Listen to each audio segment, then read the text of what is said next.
Hello, could you please tell me about yourself? Okay, so my name is Abdullah.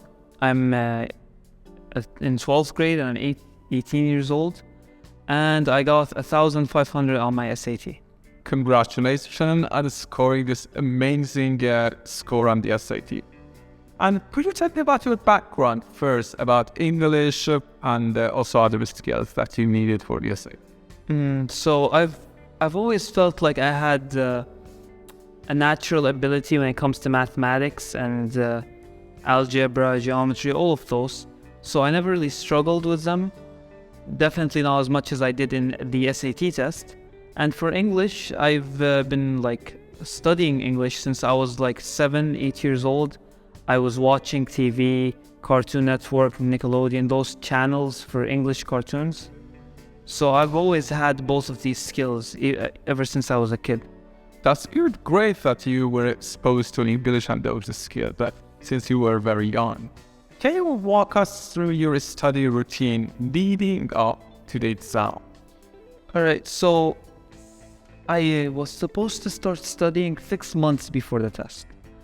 But as most students do, I didn't have the motivation to study. I got very lazy. There was school, there was hanging out with friends, all of these things that could lead me to not be able to study. So I didn't. For the first 4 months, I barely studied.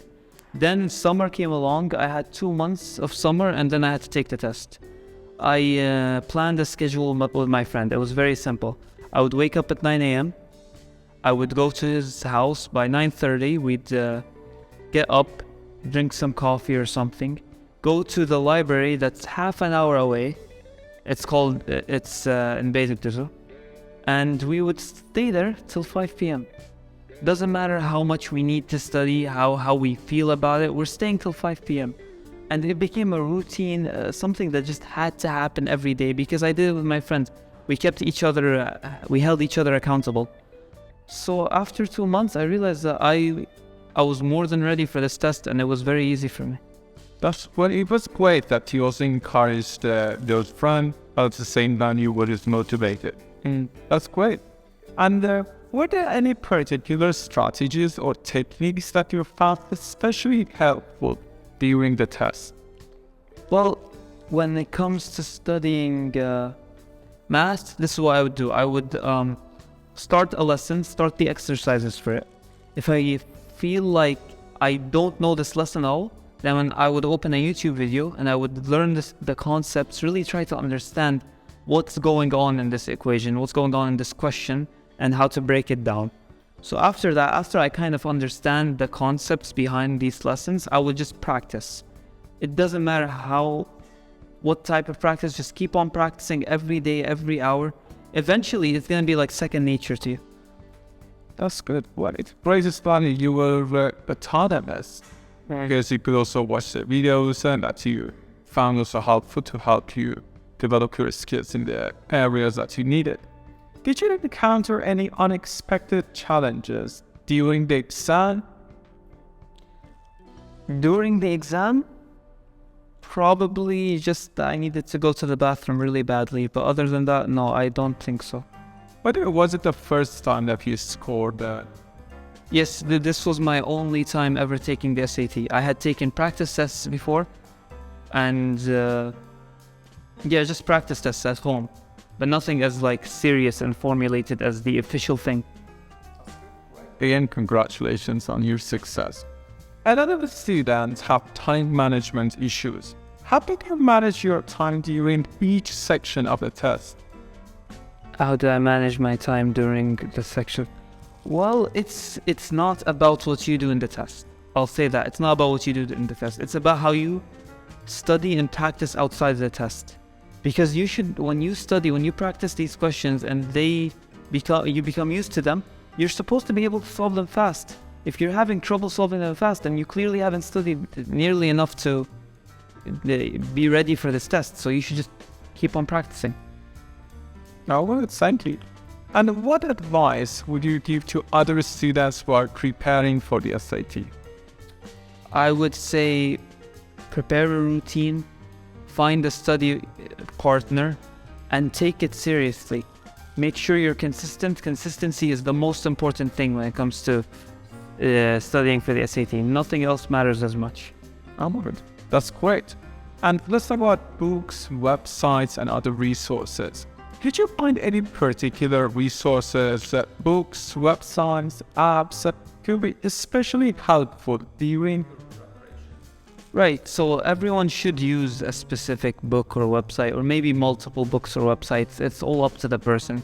But in the end, as long as you have just like one book or one good website like Khan Academy, I used to use Khan Academy, you're fine. Just be consistent, work hard, and it'll all be the same in the end. No book is different from the other. Thanks. And as I know, you were also having your own lessons out of school. How did you balance SAT prep with other academic and extracurricular activities and commitments? Sadly, like I said, this is what happened. I couldn't study SAT at school because of my own failure to do so. I wasn't motivated, so I just studied in the summer break.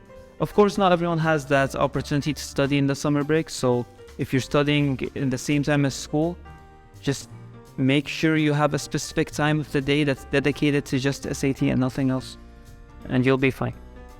Alright, good. Were there any topics or concepts on the test that you found particularly challenging? I think probably like the geometry, the trigonometry sections, like the cosine, sine, that stuff, that was kind of difficult. Also word problems. In mathematics, word problems are so awful. But other than that, no, not really. Good. And other students have anxiety. They suffer from anxiety. How did you manage test anxiety?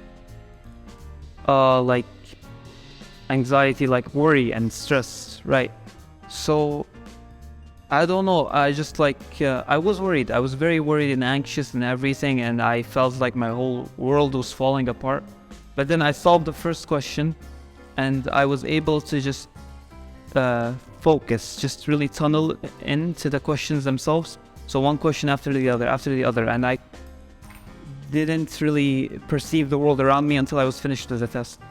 That was pretty good. A lot of concentration, bro. And what was your reaction when you first received your score? I was very happy, elated, yeah, but I was definitely expecting it because I knew that I did well in the test and I studied and I worked hard for it. So I felt like I earned it and it was well within my right to have it. And how did you celebrate your achievement? I didn't. I just kind of looked at it for a little bit. I told all my friends, my family, and then we were past it. We just lived life normally. You're very humble. How did you plan to use your SAT score in your future academic pursuit? Well, I've already used it to apply to universities, and once you apply to university, you're really done with the SAT. There's no point to it because in the end, it's the subjects are for high school and for school in general. So once I reach university, I won't need it. For now, I'm using it to apply to universities, as I said. And before taking the SAT, did you have a target score in mind? Yes, my target score was the score I got, 1,500. That's very good. And how did you decide to have that target? Well, basically my thought process was, okay, 1,200 is decent, 1,300 is good, 1,400 is excellent, 1,500 is exceptional.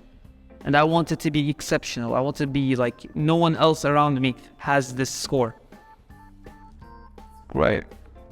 And a lot of students make a lot of mistakes when it comes to the SAT. In your perspective, what are some of the biggest mistakes that the students make during SAT preparation? During their SAT preparation? During the preparation, the biggest mistakes probably solving without understanding. Well, like this is for math. I spent most of my time studying for math. So people would just keep on solving and solving and solving, practicing, just doing random questions without really understanding what this lesson is, what's the concepts for it, and why do I have to solve this? And how about during the test? What are the biggest mistakes of students? Well, actually, I have an anecdote for this. This is a big mistake that my brother did. He forgot to fill in the circles. He just circled on the question sheet, but he forgot to put anything in the answer sheet until the last minute. And so he got a very bad score because of it. So like, just be focused, but don't get too focused to the point where you forget your answer sheet and just solve on the question sheet. That's one. I'm sorry for your brother. And how about after that? Did he retake the SAT later? No. And what happened to? He just used his high school scores to apply to university. That's good. All right, tell us a little bit about your future career plans. Well, I'm hoping to become a software developer. So I'll go to university, just take the 4-year course, 3-year, depends on the country. And after that, I'll just find a job. Like, my passion is honestly in game development. I'm hoping to do that as a side thing, a hobby, not as a full job. Other than that, I'll use my skills and talents in, mathematics and programming, logic in general, to earn a living. How about the future of that career? How did you see the future of it? The future of it is very bright, because we see that a lot of things have become, I don't know what the word for it is, like they've become more technology based. The systems have all gone to computers and phones and electronic devices, yet we can still see some things are based on paper and documents that we know for a fact are gonna get digitalized sooner or later. So we're definitely going uphill for this world of technology, and being a part of it is probably in your best interest. Thank you. Do you have any final advice for our listeners? Just take it seriously and realize that it's not the end of the world. It's one test. I felt like for the amount of effort that I put into the SAT, I didn't really gain as much as I felt like I would. So it's not the end of the world. Do focus, do work hard, concentrate, spend your time, and be consistent. And what kept you motivated? I'm just curious about it. What just made you motivated? Yeah, what made me motivated is honestly competing. So I would take my friend with me every day, and maybe he would get one of his friends, so we'd be 3 people. I would make sure that I'm like the smartest person there. I would make sure that I solved the most, that I did the most, and they would end up asking me for help, and I felt like a strong sense of pride from that. All right. Thank you. That's all what we had for today. Thank you so much for your time. I really appreciate it. You're welcome. And I'm looking forward to having you on another episode. Thank you.